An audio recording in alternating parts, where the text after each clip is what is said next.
Hey everyone, it's Brennan the Paleo Dude back with another Jurassic World figure review. Today we'll be taking a look at the new Camp Cretaceous Monolophosaurus and Stygimoloch figure.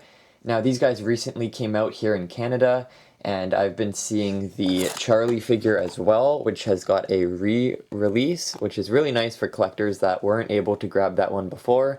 And the plesiosaur is also out, though I have not been able to find it. I'm assuming there's probably like one per case, and that is why it's kind of rare. I've seen stuff like that happen before, but hopefully I'll find that one soon. I'm definitely loving the new decos on these figures. They're less colorful and more darker colors. You can see that it's kind of like a browny green on the Monolophosaurus with this dull type of darker yellow, and then an orangey red on the snout. And with the Stygimoloch, it's got a gray body and some kind of darker reds on the head, along with gray and white on the horns and that kind of cranium area right there. And not much other paint apps for this one. It's just the entire body's gray. They could have did a little bit more on the body, but I feel like this is interesting in itself because you don't really see figures like this where it's like no color whatsoever. So it does pretty much fit for this figure. I feel like even without the paint app on the body, it still looks pretty nice. Now there's definitely a lot of repaints to the Monolophosaurus so far, and this one's just a nicer addition to it if you don't like colorful or crazy. So yeah, let's dig in. I forgot my scissors. I'll be right back.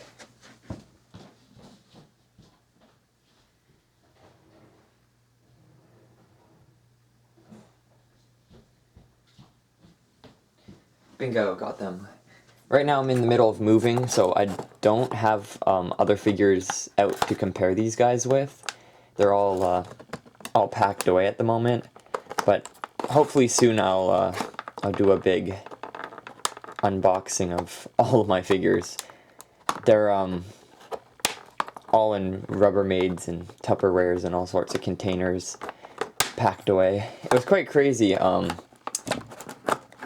taking them off the shelves and wrapping them up, because I've got like over 300 at the moment, so it took quite a long time. I wonder if I can make this guy stand. There we go. And let's get this guy out.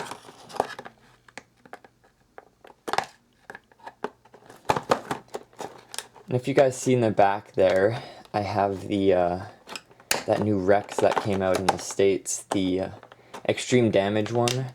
I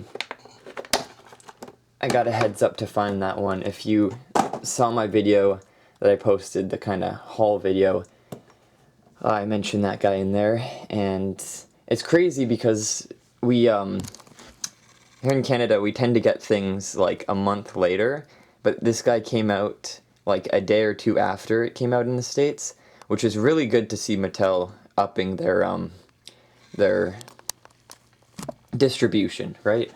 So anyways, so these guys are really nice together, color-wise. They kind of fit quite well with those darker colors, and it feels like that's kind of the theme at the moment for these figures. They're going for less colorful, more duller appearance. And I saw a leak on Instagram that Monolophosaurus will be in a set with a human figure, I think Kenji. And that's interesting to think that it might be appearing in Jurassic World Camp Cretaceous Season 3. Hopefully that's the case, and I wonder if it'll have this paint job, or maybe a different one, seeing as it might be, you know, not getting a re-release in this same color, in the same lineup. I wouldn't really see Mattel doing that. It's probably going to be something similar, so that'll be cool to take a look at. So these figures also have, you know, the typical articulations of Savage Strike, posable legs. They kind of spread a little bit to give more posability for photography, I guess.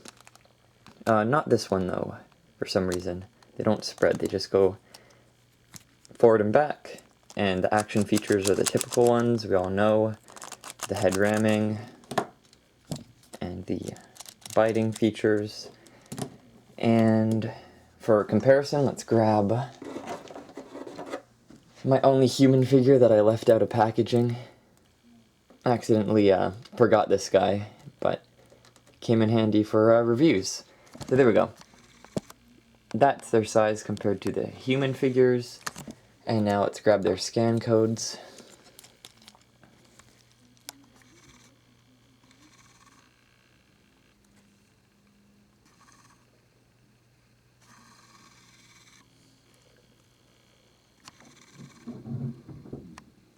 Hope that worked. Okay. And then this one. And again, if you guys are unable to scan these, I will be making a scan code video with the newer figures. So no worries there. Yeah, so overall these figures are really neat. Obviously, not a lot of fans like repaints.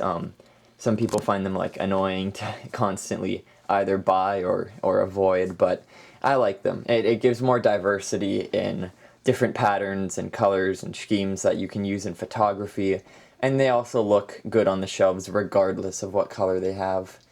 So anyways, I really hope you guys enjoyed this quick little review of the figures. Make sure to subscribe if you want to see more Jurassic World unboxings or other figures too. I've got models and whatnot. And yeah, I'll see you guys hopefully in the next video. Bye-bye.